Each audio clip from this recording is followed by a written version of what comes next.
Hi guys, నేను మీ Aishwarya. So ఈ video తీయడం రాంగ్ రైట్ నాకైతే తెలియదు, బట్ తీయాలి పెట్టాలి అని నా మైండ్ లో గట్టిగా ఫిక్స్ అయిపోయాను. సో అందుకే పెడుతున్నాను అనమాట. సో ఎప్పుడైతే నేను ఇన్స్టాగ్రామ్ ఓపెన్ చేస్తున్నాను, పోస్ట్ కానివ్వండి, రీల్స్ కానివ్వండి, ప్రతి ఒక్కటి కూడా కోల్కతా రేప్ కేసు దాని గురించి అయినా, లేకపోతే రోజుకు ఒక రేప్ కేసెస్ అయితే జరుగుతున్నాయి. ఎవ్వరూ కూడా దీనిపైన సీరియస్ యాక్షన్ తీసుకోవట్లేదు. అండ్ ఇంకొకటి, యూట్యూబ్ ఓపెన్ చేస్తే కనుక ఈ న్యూస్ తప్పించి ప్రతి ఒక్క చండాలమైన న్యూస్ లో, అనవసరమైన న్యూస్ లో, పనికిమాలిన న్యూస్ అయితే ముందే పెడతారు. పనికిమాలిన న్యూస్లు అది ఇది పెట్టే బదులు ఈ రేప్ కేసెస్ పెట్టి ఏదో ఒక జస్టిస్ కోసం అన్నా ప్రయత్నించవచ్చు కదా.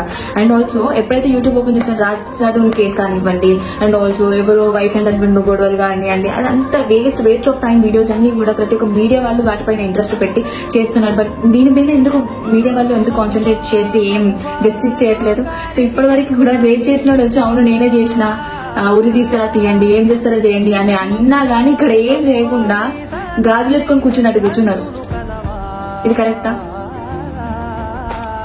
ఇంత ఆవేశంగా మాట్లాడడానికి కారణం ఏంటిదంటే, ఆ కేసు అనేది మనకి పిన్ టు పిన్ ఎట్లా జరిగింది, ఏం జరిగింది అనేది పిన్ టు పిన్ మనకి చెప్తున్నారు. ఇట్లయింది అని చెప్పి. సో అది చదువుతున్నప్పుడు లైక్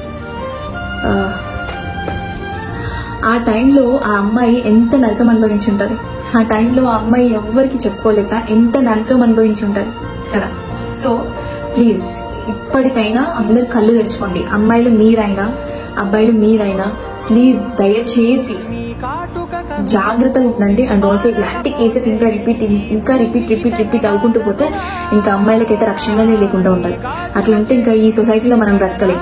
సో మీకు నచ్చినట్టు మీరు ఉండండి, బట్ చాలా సెక్యూర్డ్ గా సేఫ్ ఉండండి. మన పక్కన ఉన్న వాళ్ళని కూడా నమ్మొద్దు దయచేసి. ప్లీజ్ మన పక్కన ఉన్న వాళ్ళని కూడా మీరు ఎవరు నమ్మొద్దు. మీరు ఎంత జాగ్రత్తగా ఉంటే అంత మంచిది అని నా సైడ్ నుంచి నేను కోరుకుంటున్నాను. అండ్ ఆల్సో మీడియా అండ్ మీ అందరికీ కూడా ఈ వీడియో ఎవరైతే చూస్తున్నారో అందరికీ కూడా ఈ వీడియోని తప్పు పట్టకుండా లైక్ ఏదో ఒక జస్టిస్, రేప్ కేసు అయిన వాళ్ళకి ఏదో ఒక జస్టిస్ జరిగేలాగా చూడండి దయచేసి. పనికి మారిన వీడియోలు వైరల్ చేసే బదులు ఈ దీనిపైన కాన్సన్ట్రేషన్ చేసి ఏదో ఒక జస్టిస్ చేస్తేనైనా చనిపోయిన ఆమెకు ఆత్మకి కొంచెమైనా తృప్తి ఉంటుందని నా సైడ్ నుంచి కోరుకుంటున్నాను. బట్ ఇంకా ఇంక్రీజ్ అవ్వుకుంటూ పోతే మాత్రం ముందు చాలా బయటికి కూడా వెళ్ళలేని పరిస్థితులు వస్తుంది ప్రతి ఒక్క అమ్మాయిలకి కూడా. ఎందుకంటే చాలా మంది ఇంట్లో సమస్యల వల్ల ఇండిపెండెంట్ గా వెళ్లి వర్క్ చేసుకునే ఆడపిల్లలు చాలా మంది ఉన్నారు. సో అలాంటి వాళ్ళని కట్టేసి ఇంట్లో కూర్చోండి అని అనకుండా ఈ సొసైటీలో కొంచెం ఇంకా ఫ్రీడమ్ ఇవ్వండి. అసలు ఫ్రీడమే లేకుండా పోతుంది. ఇదంతా చూసుకుంటే ఎడ్యుకేటెడ్ పీపుల్, ఇప్పుడు చదువుకొని ఎడ్యుకేటెడ్ పీపుల్ చేసే పనులు కాదు ఇదంతా.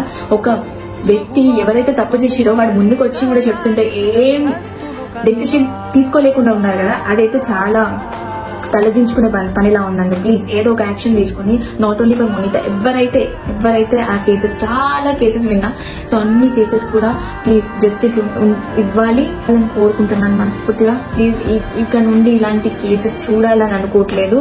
సో ప్లీజ్ అందరు అమ్మాయిలు మీరు కూడా జాగ్రత్తగా ఉండండి. అబ్బాయిలు మీరు కూడా మీ సిస్టర్స్ ని కానీ ఎవరైనా, so not only your sisters, anybody, neighbours also, please అందరూ అమ్మాయిలని కొంచెం జాగ్రత్తగా ప్లీజ్.